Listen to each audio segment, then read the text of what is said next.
Bonjour à tous et à toutes, je suis Anastasia Depaul, membre du comité équité de la Société du philosophie du Québec, et j'animerai aujourd'hui un nouvel épisode de notre balado En Marge. En Marge est une création du comité équité de la Société du philosophie du Québec. Il s'agit d'une série de 5 balados sur les marges en philosophie. Chaque épisode part d'un cas particulier, ignoré ou mal connu, un événement, une situation concrète, pour montrer comment une approche philosophique, elle-même encore trop peu connue ou développée, permet de l'éclairer. Aujourd'hui, nous avons le plaisir de recevoir Yann Allard-Tremblay. Yann est professeur adjoint en théorie politique au département de sciences politiques de l'Université de McGill. Auparavant, il a fait sa thèse en philosophie à St. Andrews et à Stirling, puis a occupé un poste de professeur adjoint dans le département de sociologie et le département de sciences politiques du collège Glendon à l'Université de York. Il vient aujourd'hui nous parler de ses recherches actuelles qui portent sur la décolonisation et sur l'indigénisation de la pensée politique. Il a publié plusieurs articles sur ces questions, notamment dans la Critical Review of International Social and Political Philosophy, dans Political Studies ou plus récemment dans Polity. Toutes les références se trouvent sur notre site web. Alors aujourd'hui, j'aimerais qu'on débute notre conversation à Standing Rock, une réserve dans le Dakota du Nord et du Sud aux États-Unis, où on retrouve notamment la communauté des Sioux. Et cette réserve, elle a été connue en 2016 lorsqu'il y a eu des luttes contre la construction d'un oléoduc. Et il y a une chose intéressante avec cet événement, c'est la façon dont ont été présentés les Autochtones durant leur mobilisation. Est-ce que tu peux nous en dire un petit peu plus, Yann, à ce sujet par rapport à cette histoire? Une chose que je trouve très intéressante par rapport à cette mobilisation des peuples autochtones, c'est qu'à plusieurs reprises, ils ont affirmé on ne proteste pas, on protège. En anglais, on disait We are not protesters, we're protectors. Et je crois que c'est très important de bien saisir euh, la nature de cette affirmation-là pour bien comprendre quelles sont les actions qui sont posées par les peuples autochtones et bien comprendre la manière dont elles font partie de leur système de pensée politique et philosophique. Je crois que d'interpréter leurs actions comme une forme de protestation ou de résistance à un oléoduc ne nous permet pas de bien saisir toute la complexité qu'il y a derrière par rapport justement aux visions du monde, aux manières de vivre, aux manières de savoir, aux manières d'être des peuples autochtones. Tu dis que ça ne nous permet pas de comprendre la complexité. C'est quoi la complexité de la vision du monde chez les Autochtones? Ça, c'est une très. Faut expliquer la complexité de manière très rapide et simple. Euh, En fait, dans ce cas particulier-là, parce que je ne peux pas évidemment parler de l'entièreté des complexités des visions du monde des peuples autochtones, mais par rapport à ce cas particulier où on affirme qu'on n'est pas en train de protester la construction d'un pipeline, d'un oléoduc, mais qu'on est en train de protéger, euh, ce qu'on ignore ou ce qu'on n'arrive pas à saisir lorsqu'on voit ça comme une simple forme de résistance politique, c'est euh, que pour plusieurs des personnes autochtones et des peuples autochtones qui sont sur le terrain à ce moment-là, ils agissent et elles agissent en fonction de leur relation avec, dans ce cas-ci, c'est la rivière Missouri, mais de leur relation à leurs proches.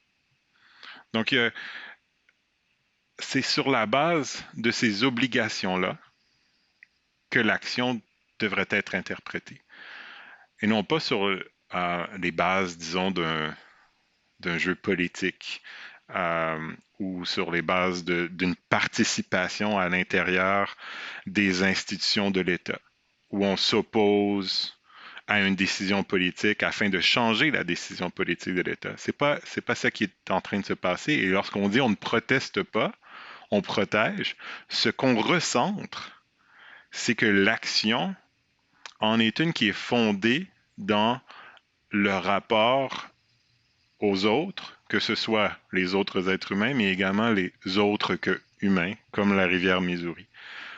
Donc, en ce sens-là, nos obligations, nos manières de vivre, nos manières d'être, englobent toutes ces relations-là euh, qui ne sont pas nécessairement prises en compte lorsqu'on interprète ça simplement comme une résistance politique qui se fait dans le cadre de l'État colonial. Alors, ça me permet de venir sur une notion que tu abordes dans certains de tes articles, qui est la notion de désobéissance. On a souvent l'impression que la notion de désobéissance, c'est un peu, bon, je vais dire, dans le cadre d'une politique classique, peut-être du contrat social, c'est que la désobéissance, c'est quand il n'y a pas le respect de la loi ou qu'il n'y a plus le respect du contrat social. Euh, mais dans le cas, par exemple, de Standing Rock, est-ce que la désobéissance peut pas être vue d'une autre manière? Absolument. John Burroughs écrit au sujet des barricades autochtones euh, qu'on peut les interpréter de différentes manières. Et Liane Simpson également s'intéresse à ce sujet-là, euh, à savoir qui barricade qui. Quand on pose la question de la désobéissance, mais on adopte un point de vue. On adopte le point de vue d'une certaine autorité qui requiert une certaine obligation. Est-ce qu'on est en train de désobéir ou est-ce qu'on est en train d'obéir à nos obligations à l'égard de nos relations, comme la rivière Missouri ou comme des autres que humains, comme peut-être l'orignal ou d'autres occupants du territoire, ou même le territoire en tant que tel. On a une relation au territoire et dans cette relation-là, il y a des obligations pour entretenir la relation. Donc, lorsqu'on prend le point de vue juridico-politique, rationnel du contrat social de l'État moderne, on suppose qu'il y a cette obligation-là d'agir conformément à la loi et que d'agir contre la loi, c'est de désobéir. Mais ça présuppose donc ce point de vue-là. Du point de vue des nations autochtones, qui ont leur propre système juridique, qui préexiste et continue à exister malgré l'imposition de l'État colonial, qu'est-ce qui est une obligation? C'est pas nécessairement ce qui est requis par l'État colonial. Ça peut être d'agir conformément à nos obligations, à nos relations. Et donc, lorsqu'on dit qui barricade qui établit une barricade, ça pourrait très bien être l'État colonial qui impose une barrière, qui impose certaines obligations, certaines limites sur un territoire autochtone gouverné par un système juridique normatif autochtone distinct.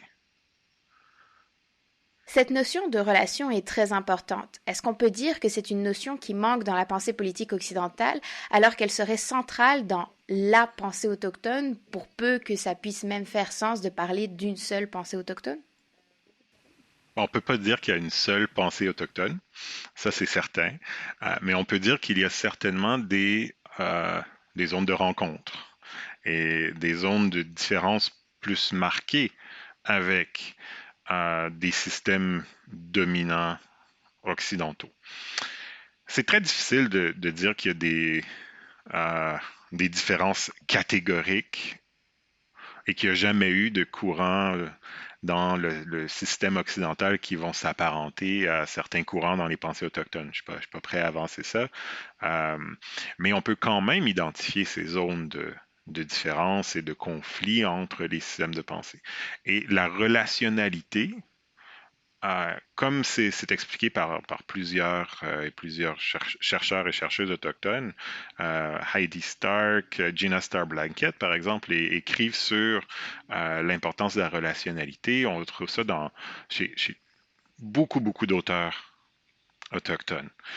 En quoi la relationnalité est au cœur même des pensées autochtones. Brian Burkhart, dans un livre assez récent ça s'appelle The Trickster Methodology, explique précisément cette importance de la relationnalité, mais aussi de comment on pense nos relations d'une manière locale. non pas d'une manière abstraite, détachée du territoire. Une phrase qu'il utilise à plusieurs reprises, c'est floating free from the land. Right? Notre philosophie ne flotte pas librement au-dessus du territoire. Elle est euh, enracinée dans le territoire, dans le concret des relations qui existent vraiment. Par contraste, lorsqu'on va s'intéresser, disons, à la liberté, à la justice, souvent d'un point de vue occidental, on peut arriver à une définition de la justice ou à une analyse de la justice, du bien, qui va être complètement détachée du territoire.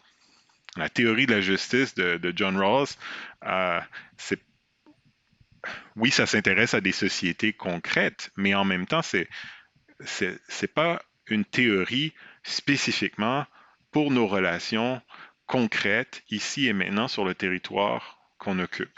Puis on pourrait faire la même chose avec les théories du contrat social. Euh, Ça flotte librement au-dessus du territoire. On peut le mettre en Angleterre, en Amérique, en France. On peut le mettre n'importe où. Ce qui n'est pas le cas avec une conception de nos relations qui est localisée. Alors j'aime beaucoup comment tu présentes ça et ces concepts qui flottent au-dessus finalement de nos territoires et de nos relations. Et c'est très vrai, hein, on peut dire que dans nos théories politiques un peu plus classiques, il y a une sorte d'universalisme, une sorte d'idée aussi un peu de rationalité, on est dans la raison qui, un peu comme chez Platon, est au-dessus du monde sensible. Et je me demande, est-ce que notre façon de concevoir, là je me mets dedans par mes liens avec les théories classiques, est-ce que les théories classiques, par le fait qu'elles ont un peu ces prétentions rationalistes et universalistes, est-ce qu'elles n'ont pas tendance alors à réduire des approches différentes, notamment comme les approches autochtones qui seraient plus relationnelles, et peut-être déformer un peu la façon dont on les présente? Je crois qu'ici, c'est en lien avec différentes dynamiques qu'on peut attacher avec la modernité slash colonialité, pour utiliser un terme qu'on retrouve parfois dans la littérature. La manière dont on va lier de manière intrinsèque la modernité et la colonialité. De démontrer euh, que l'un est en fait le revers de l'autre. Et donc, ces systèmes rationalistes, ces systèmes modernes, fondés sur la raison, qui se présentent comme étant universels, se présentent comme étant également euh, à la fine pointe de l'avancement de la civilisation humaine et de la connaissance. Et ce qui précède, ce qui se rattache à des modes de pensée et des modes de vie supposément moins rationalistes sont également plus archaïques et peuvent être ignorés ou éliminés. Ce qui est la manière de penser coloniale. Qu'est-ce qu'on fait avec les systèmes de pensée autochtones? Bien, ils sont disqualifiés. Ils n'ont pas besoin d'être pris en compte.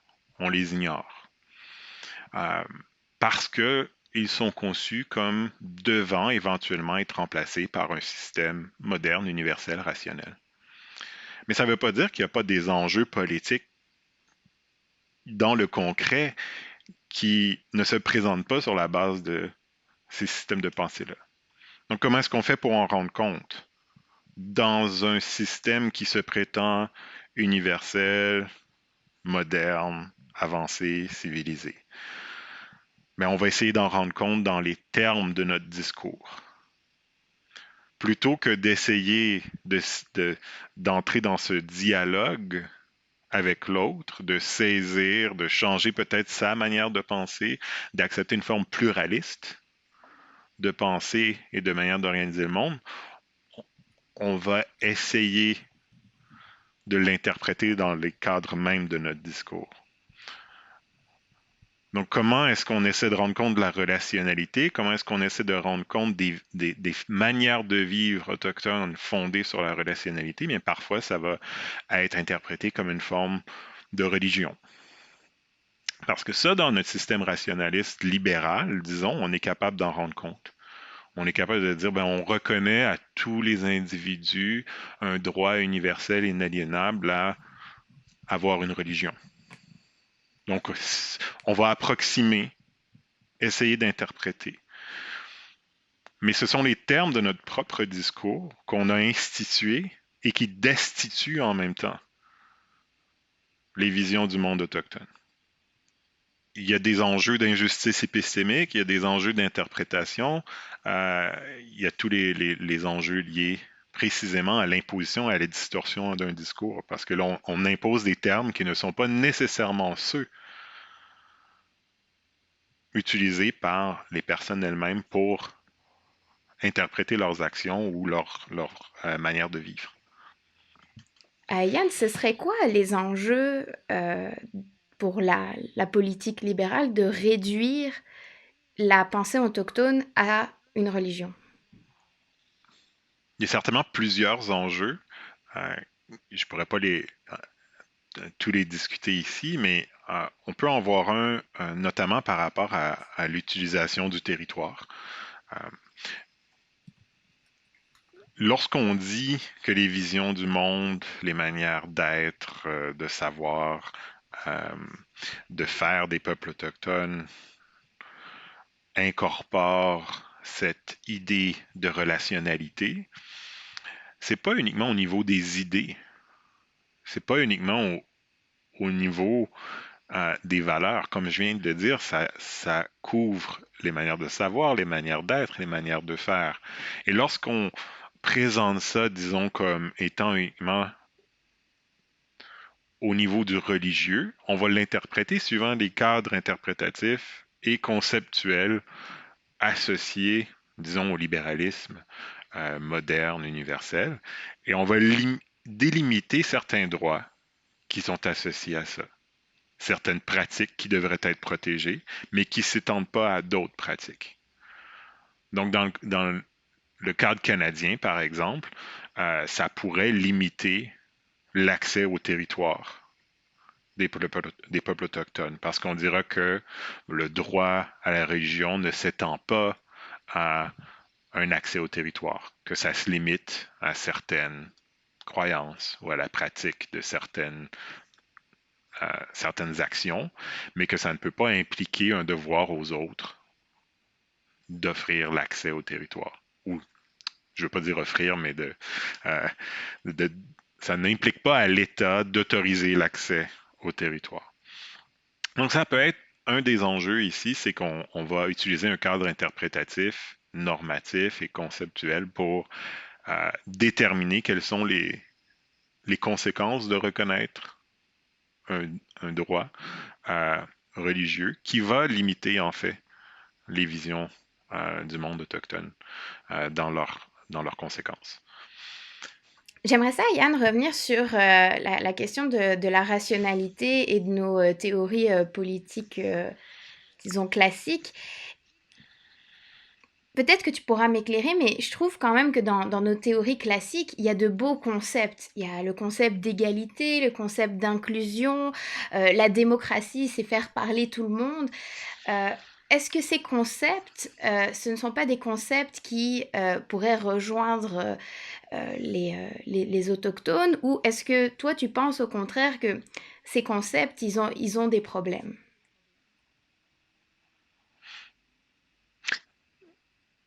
Je pense que c'est pas mutuellement exclusif. Ça peut à la fois rejoindre les personnes autochtones tout en étant problématique. Euh, un des enjeux fondamentaux à propos de nos concepts normatifs, c'est qu'on a tendance, précisément pour revenir à cette dynamique de modernité et colonialité que je mentionnais plus tôt, c'est à les instituer, à les présenter comme étant la manière de faire, et à destituer d'autres manières de faire. Donc, je reprends quelque chose, je peux te tutoyer, quelque chose que tu as dit sur la démocratie. La démocratie, c'est permettre à tout le monde de parler. Mais on ne permet pas aux esprits des animaux de parler. On ne permet pas aux ancêtres de parler. On ne permet pas aux générations futures de parler. On ne permet pas aux enfants de parler. Donc, notre manière de faire la délibération démocratique est déjà instituée d'une certaine manière, qui va ignorer certaines autres manières de faire, qui ne les verra pas nécessairement comme étant démocratiques. Et on peut voir la même chose avec, disons, un rapport au territoire. Souvent, dans notre manière de penser la souveraineté des États, on va penser à euh, une juridiction exclusive sur un territoire donné. On ne va pas concevoir nécessairement une manière de partager le territoire et de partager la juridiction. Alors que dans certaines manières de faire autochtones, le territoire peut être partagé. Le Dish with One Spoon, qui est un traité euh, euh, dans le sud de l'Ontario qui gouverne les Grands Lacs, on parle de partager le territoire de chasse, qui est comme une, un dish, une seule assiette avec une seule cuillère. Donc, il faut que tout le monde puisse en prendre et en laisser aux autres. Donc, c'est, ça, c'est une manière de concevoir le rapport au territoire qui est exclu lorsqu'on conçoit la souveraineté comme exclusivement étant euh, une juridiction territoriale exclusive. L'enjeu, c'est que souvent, ces concepts-là, on va les présenter comme étant normativement pertinents, comme étant désirables, mais ils vont également nous empêcher de voir ces autres manières de faire-là. Ils vont nous empêcher de voir qu'on peut agir autrement, que la démocratie pourrait être autre, que dans la délibération, il pourrait y avoir plus que simplement les citoyens adultes. Et on pourrait faire ça avec d'autres concepts. Le concept d'égalité, on pourrait faire le même travail, de dire qu'est-ce qu'on exclut lorsqu'on conçoit l'égalité étant uniquement comme ceci. Et lorsqu'on prend en compte les dynamiques spécifiques à la modernité-colonialité, bien, les, les visions du monde des peuples autochtones, les manières de faire, d'être et de savoir sont précisément celles qui ont été destituées. Donc, en s'intéressant à ces manières d'être, de savoir, de faire, mais on peut adopter euh, un regard plus critique à l'égard de ces concepts-là, même s'ils ont un intérêt. Ils peuvent quand même avoir un intérêt, mais on est capable de plus percevoir d'autres manières de faire qui vont être cachées par ces concepts-là. Comment on pourrait rendre ces concepts alors peut-être un peu plus pluriels, pour reprendre un terme que tu utilisais tout à l'heure? Mais il y a deux dynamiques importantes. C'est auquel on doit s'intéresser, c'est pour la décolonisation et l'indigénisation, qui sont pas nécessairement euh, synonymes. Euh, Quand on s'intéresse à la décolonisation, on s'intéresse plus précisément à retirer de nos manières de penser, de nos théories politiques, ces éléments qui vont destituer les pensées autochtones, qui vont les, euh, qui vont les ignorer, qui vont faire qu'on ne s'y intéresse pas. Donc, essayer de décoloniser nos manières de penser, c'est essayer de retirer l'élément dominateur de notre système de pensée. Déjà, faire ce travail-là, ça nous permet d'être davantage critique. Ça nous permet de porter un regard différent sur nos manières de penser pour saisir comment ça pourrait être autrement. Lorsqu'on s'intéresse à l'indigénisation, on s'intéresse plus spécifiquement à comment nos manières d'être, de savoir, de faire pourraient être différentes sur les bases des pensées, des manières d'être autochtones. Les deux vont ensemble. On fait un travail de décolonisation et on s'intéresse à des options décoloniales associées avec les pensées autochtones. Et ça, c'est au cœur de cette manière de penser plurielle-là. C'est d'éviter de reproduire la dynamique moderne coloniale qui va offrir une seule et unique manière de penser universelle qui va destituer les autres.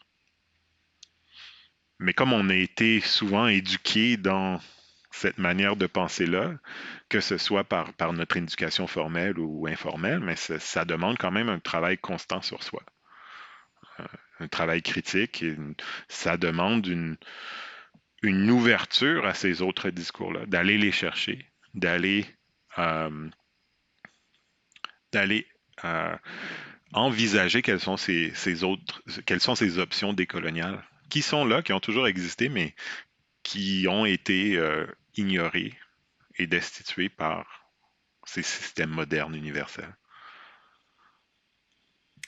Selon toi, est-ce que la politique, par exemple la politique canadienne aujourd'hui, fait un effort de décolonisation et peut-être d'indigénisation? La pensée politique ou la politique concrète du Parlement? Les deux. Les deux. Du point de vue de la pensée politique, je crois qu'il y a beaucoup de courants, beaucoup de personnes qui s'intéressent à décoloniser et à indigéniser la pensée politique. Euh, je ne peux pas parler pour tous ces courants-là, euh, mais il y a beaucoup d'efforts qui sont faits pour amener une plus grande visibilité des auteurs autochtones et des pensées autochtones. Il y a des euh, documents qui ont été créés notamment par la société, l'Association canadienne de sciences politiques a créé un document avec beaucoup de ressources sur beaucoup de sujets pour les professeurs et les enseignants qui peuvent afin de leur permettre d'inclure ça dans leur cours. Euh, donc, je crois que ça, c'est un pas dans la très bonne direction parce que c'est une ressource facile d'accès qui répond à un besoin. Euh, il y a beaucoup d'universités également qui font de plus en plus de place au programme d'études autochtones et qui vont chercher beaucoup de professeurs autochtones. Encore une fois, c'est en lien avec faire place aux voix autochtones dans le monde académique.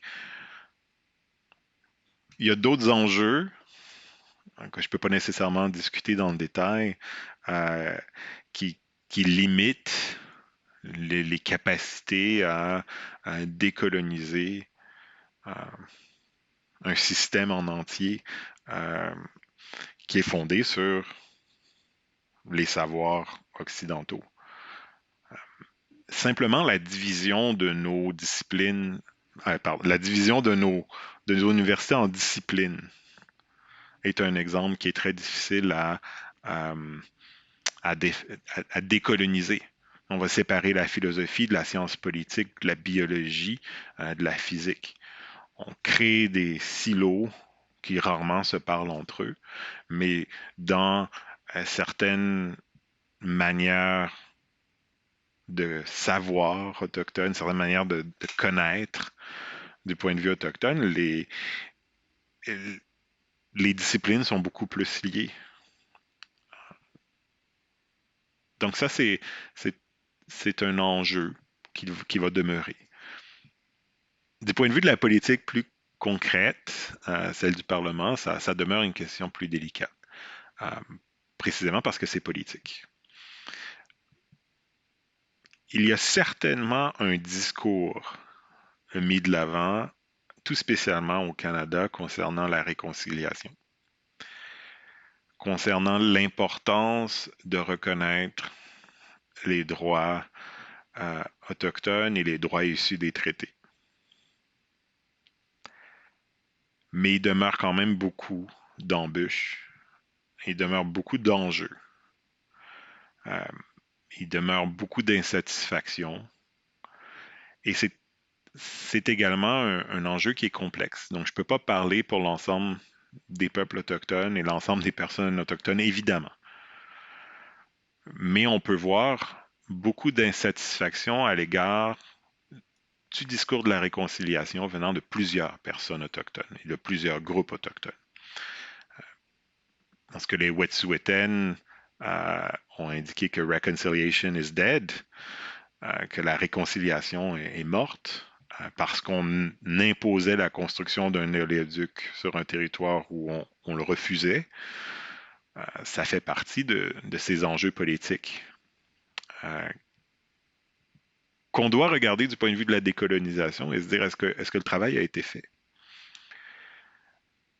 Et lorsqu'on regarde les tentatives au Canada qui ont été faites pour retirer la loi sur les Indiens, c'est encore le nom, mais c'est encore là. Ça n'a pas été changé. On a des, des tentatives qui sont en cours pour incorporer la Déclaration des Nations Unies sur les droits des peuples autochtones, euh, mais c'est pas encore fait non plus. Et au Québec, euh, il y a des refus de parler de racisme systémique, malgré que beaucoup de peuples autochtones disent que c'est important de reconnaître le racisme systémique. Donc, comment est-ce qu'on établit ce dialogue? Comment est-ce qu'on s'engage dans un processus de décolonisation quand on fait face à ces embûches-là? Je crois que c'est des... J'ai pas de réponse pour vous, mais je crois que ça parle ou ça pointe au... Pardon, ça indique certains des enjeux qui sont courants lorsqu'on s'intéresse à la décolonisation de la politique, actuellement au Canada ou au Québec. Enfin, on termine toujours notre balado avec la même question. On s'appelle En marge et donc on se demande pourquoi les questions de décolonisation et d'indigénisation sont des questions en marge en philosophie, particulièrement en philosophie. Et peut-être comment est-ce qu'on pourrait mettre ces concepts plus en pratique en philosophie, particulièrement dans la philosophie au Québec, c'est-à-dire soit au niveau collégial, soit au niveau de l'université. Euh, Comment est-ce qu'on pourrait faire ça et pourquoi est-ce que c'est encore en marche? Il y a plusieurs manières dont on peut concevoir les pensées autochtones comme étant en marge. Mais la première chose que je veux dire, c'est que pour elles-mêmes, elles ne sont pas en marge. Elles sont leur propre système de pensée, d'être, de savoir complet, entier, qui préexiste l'arrivée des colons et qui continue d'exister. Elles sont en marge du point de vue des pensées modernes, rationalistes, occidentales. Mais souvent, ces pensées-là ne les ont pas ignorées. Elles se sont souvent construites en utilisant ces pensées-là pour se différencier ou pour les mettre de côté. Puis on voit ça, par exemple, chez Locke, lorsqu'il s'intéresse à un mode de production ou d'utilisation du territoire qui est producteur. Et il met ça en contraste avec l'Amérique. Et souvent, c'est ce qui va arriver dans les pensées plus modernes de la tradition, les pensées modernes de la tradition occidentale. C'est qu'on va utiliser les pensées autochtones pour les mettre en contraste. Donc, elles sont dans le texte. Elles sont là. Pas dans leurs propres mots, pas dans leur propre manière d'être, mais en contraste. Ce qu'on rejette, ce qu'on ignore. Donc, est-ce que c'est dans la marge, est-ce que c'est pas dans la marge? Ça, c'est une question différente. C'est pas comme si on l'a écrit à côté. On l'a vraiment, on l'a perçu et on l'a ignoré. On l'a mis, on l'a destitué pour utiliser les termes non de l'approche moderne coloniale. Puis encore aujourd'hui, ben, ces mêmes dynamiques-là peuvent être observées. On continue à le voir, ou voir les pensées autochtones souvent comme de la culture ou du folklore, de la religion, et non pas nécessairement comme des systèmes complets de pensée et de savoir. Et le travail qu'on doit faire pour que ce ne soit plus bon dans la marge ou que ce ne soit plus destitué, c'est vraiment être capable euh, d'interagir avec ces systèmes-là comme des systèmes de pensée, des systèmes, des manières d'être, de savoir, euh, de connaître, qui sont complets et entiers. Ça demande un travail constant, comme j'expliquais dans une autre question, un travail constant bon, d'ouverture à ces discours-là, mais de les recentrer aussi, euh, sans nécessairement vouloir les faire cadrer dans nos catégories préexistantes. Par exemple, dans un cours que je donne sur la démocratie, j'inclus une histoire de Robin Kimmerer qui ne prend pas la forme d'un article traditionnel de théorie politique ou de philosophie. Mais c'est pertinent. Ça fait partie de cette manière dont on doit briser la limite entre les discours et les disciplines. Comment est-ce qu'on peut amener les pensées autochtones dans le cadre même de nos manières de penser politique. Euh, je pourrais donner d'autres exemples, mais ça demande, ça nous demande de penser autrement et de faire autrement. On n'est pas obligé d'assigner uniquement des textes de John Locke ou de Hobbes. Ça peut être des histoires par des auteurs autochtones contemporains. Merci beaucoup, Yann. C'était vraiment intéressant. C'est vraiment très, très riche. Je veux inviter nos auditeurs à aller consulter les différents articles que tu as publiés au sujet de la décolonisation, au sujet de l'indigénisation en politique, de la rationalité, les critiques que l'on peut faire de nos concepts classiques. Le comité équité aimerait remercier nos collaborateurs, collaboratrices sans qui le projet n'aurait pas pu être possible. Tout d'abord, nous souhaiterions remercier le CRE qui nous a aidés pour l'orchestration des enregistrements à Montréal, remercier Gabriel Frenette, notre monteur audio, Emmanuel Boutin, notre BDiste, et évidemment la Société de philosophie du Québec pour leur confiance. Et puis, chers auditeurs, chères auditrices, merci de nous avoir écoutés aujourd'hui et au prochain balado.